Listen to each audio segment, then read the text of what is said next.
So, yun nga mga buddy, no? So, samahan nyo kaming pumunta ng Kaibiyang Tunnel. So, pagkatapos nga nating pumunta ng Bonifacio Shrine and Eco Park, no? Sa Kaibiyang Tunnel naman tayo pupunta. So, check natin kung may mga nagbago ba dito or ganun pa rin. So, samahan nyo kami mga buddy sa travel na to sa Kaibiyang Tunnel. Let's go! A few moments later. So, yun mga buddy, no. Ang una ko napansin dito dumadami is yung mga yan. Yan. Yung mga kainan is dumami na or nadagdagan yung bilang. So, hindi na kayo mahihirapang maghanap ng kakainan dito kasi dumadami na yung mga pumapasyal dito tulad ng mga nagra-rides tulad natin. Then, yan. Nasa unahan yung mga nagbabike, marami rin dito. Tapos, minsan pamilya na naka 4 wheels kasi isa nga ito sa tourist destination dito sa Cavite kaya dumadami yung tao. So sa mga buddy natin, no, na nagra-ride papuntang Kaibiyang, chill ride lang gawin nyo yan tulad nito yung sinasabi nga lang takbong chubby yan, dahan-dahan lang, no, para ma-enjoy nyo yung view. Yan, kita nyo yung paligid nyo para ma-appreciate nyo or ma-enjoy nyo yung mga view na nadadaanan. Kasi hindi naman karera or racing ang pinunta nyo rito, no. Huwag nating igaya to sa Marilake, no, na ginagawang racing track yung lugar, kaya maraming aksidente nangyayari. Tapos isipin nyo rin kung maaksidente kayo rito, di ba, hindi agad makakapunta yung yung tulong or yung ambulansya kasi medyo may kalayuan to sa ospital, no. Tapos kita nyo naman bihira rin dumadaan, no, bago pa kayo makita baka matagalan, kaya sana dahan-dahan lang tayo rito, no, para maiwasan yung aksidente. Let's go. So yun mga buddy, no, hindi ko alam kung nahagip ng camera, no, pero may mga rito, may mga unggoy, no, daming unggoy kanina doon sa puno. So marami doon sa unahan mga rider sa biker, no, na tumigil para panoorin yung mga unggoy. Tapos hindi ko nga alam kung nahagip ng camera kasi nadaanan lang namin. So isa pa yun dito, no, na makikita nyo yung mga unggoy, no, minsan tumatawid dyan sa kalsada kaya dapat magdahan-dahan talaga kayo. Then sundin nyo yung road marking, no, para iwas aksidente. Ang isang maganda pa pala rito mga buddy, no, pagka papuntang Kaibiyang is yung kalsada. Kung mapapansin nyo is maganda yung kalsada rito, walang masyadong lubak. Then pangalawa is sariwa yung hangin dito. So hindi ganun kainit kasi kita nyo naman, no, sa magkabilang side ng kalsada is puro puno. Kaya hindi ganun kainit yung tama ng araw dito kahit tanghalin tapat. So yun na nga mga buddy, marami ritong pahorb na kalsada, no, kaya ingat-ingat na lang tayo. Tapos tigil muna tayo saglit, tapos palipad tayo ng drone para makita natin, no, kung gaano kaganda yung paligid dito, no, sa kalsada or sa daan papuntang Kaibiyang Tunnel. Let's go.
So yun mga buddy, no, continuous tayo ng ride natin going to Kaibiyang. Then kung mapapansin nyo sa kaliwa ko, may portion dito na ginagawang kalsada.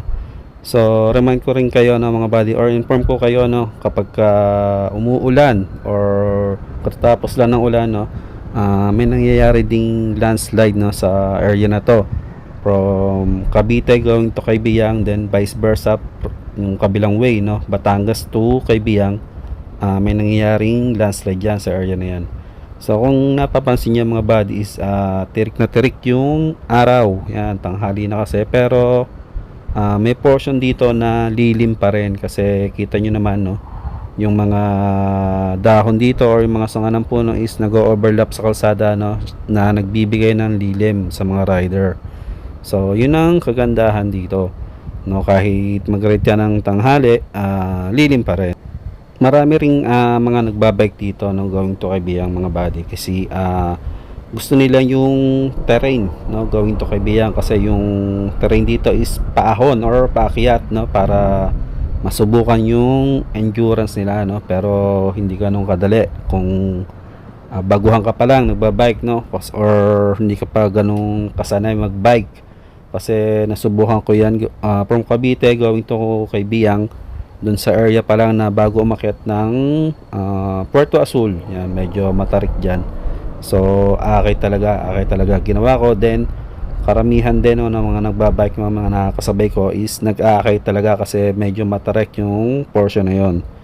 So yan, hinahanap na lang natin yung palatandaan going to Kaibiyang, kasi meron ditong parang signboard or signage na palatandaan na malapit na tayo sa Kaibiyang Tunnel. So approaching pa rin tayo mga buddy. So tingin ko malapit na, no, mga ilang liko na lang mararating na natin yung Kaibiyang Tunnel. So check natin kung may nabago ba talaga sa area na yon, kung may mga police pa rin ba, no, na nagbabantay, kasi last pandemic may mga bantay na police doon kasi dumadami yung bumibisita. Maraming tumatambay dun mismo sa pinakabunganga or dun sa pasukan ng Kaibiyang para magpa-picture. So titingnan natin ngayon kung ganun pa rin ba ang sitwasyon, kung marami pa rin bang tambay or may pulis na nagbabantay na para mag-assist or magsaway, no, ng mga tambay dun sa Kaibiyang. So check natin mamaya mga buddy pag nakarating na tayo dun sa Kaibiyang Tunnel. Sa mga nagbabalak naman, no, na mag-swimming or maligo, no, open din yung Kaibiyang, or may spot din dito, no, sa Kaibiyang na pwede kayong bumaba, no, para mag-swimming. Tapos karamihan ng entrance dito is 20 pesos lang. Then babayaran nyo rin yung parking kung may dala kayong sasakyan, no, dun sa taas, kasi yung swimming dito is pababa o yung dagat. So baba kayo, then karamihan dito is batuhan, pero malinaw yung tubig dito mga buddy. Tapos kung gusto niyo man is buhangin, meron naman ditong Patungan Beach malapit sa Kaibiyang. So pwede kayo, ayun, nakita ko na yung signage mga buddy. So malapit na yung Kaibiyang. So pagliko natin dito, yan, Kaibiyang na yan.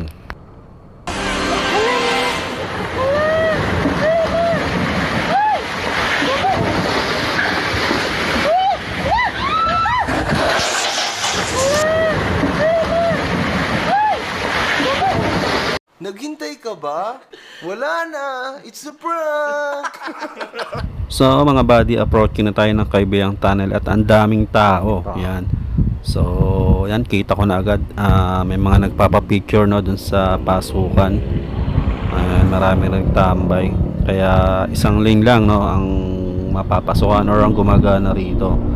So yan, pa-picture pa sila doon sa gitna. Yan. So diretso lang tayo hanggang dun sa kabilang dulo.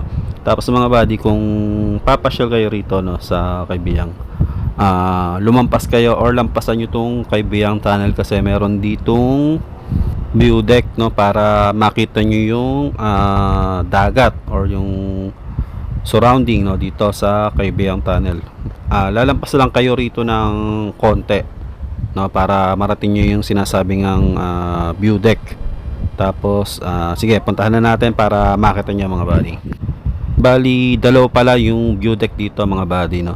Yung isa is dito malapit sa may checkpoint. So malimit yung checkpoint dito sa area na to. So katabi lang siya ng checkpoint area. Ayan. So ito yung checkpoint area. Ayan. Tapos ayun yung view deck. So may parking dito sa gilid. So papark tayo buddy para makita natin kung ano ba ang meron dito, no.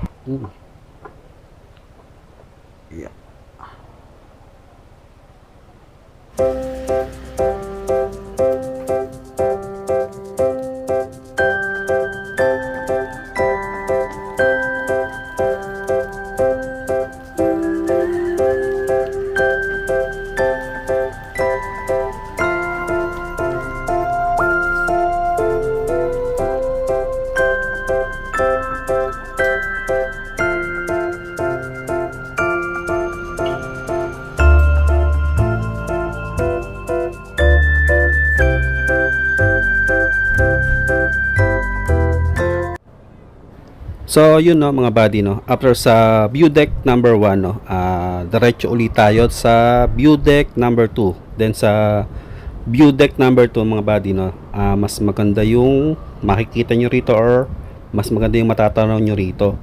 Tapos sa view deck number 2 nandito yung mga paliguan. So approach na tayo sa view deck yan number 2 para makita nyo kung ano itsura. So yan, natatanaw ko na ang mga paliguan. Yan, yung mga nakaparada dyan, yung mga kubo-kubo. Tapos may mga nakaparadang motor. Yan, pwede kayong bumaba dyan. Tapos dun yung paliguan sa baba. Yan, yung mga nakaparadang 4 wheels saka mga motor. So approaching na tayo mga buddy sa view deck number 2. Ang itsura ng view deck number 2 is pareho lang din no, ng view deck number 1. Kaso nga lang sa view deck number 2 mas mababa yung pwesto niya compared sa view deck number 1. So may ginagawa at ang kalsada rito sa area na to. Yan, lampasan muna natin yan. Yan, after ng tulay mga buddy sa paliko, yan, yun yung view deck number 2. Yan. So kita nyo naman dito pa lang, tanaw na agad natin yung dagat. Yan, medyo mababa na siya compared dun sa kanina na medyo mataas. So punta tayo rito mga buddy para makita nyo kung ano yung itsura no, dito sa view deck number 2.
So mga buddy no, alis na tayo. So diretsuhin pa natin ng konti no, dun sa bandang unahan. Yan, kung makapansin nyo dito sa gilid no, sa kanan, maraming nakapark na mga sasakyan, yan, mga motor, 4 wheels, yan.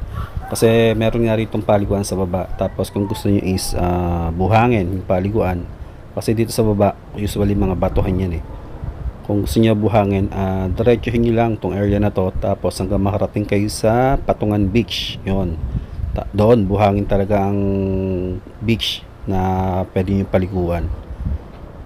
So mga buddy no, bali umikot na kami na pabalik na kami ng Kaibiyang Tunnel. Yan. So tapos na yung trip natin dito or yung joyride natin dito sa Kaibiyang Tunnel. So yan mga buddy no, bali hanggang dito na lang siguro yung vlog no for this day. So kung hindi pa kayo naka-subscribe or naka-follow dito sa YouTube channel no, i-hit nyo na lang yung subscribe button para updated kayo sa mga road trip at joyride na gagawin natin. So hanggang dito na lang mga buddy, at ingat lagi kayo sa biyahe and enjoy while riding. Let's go!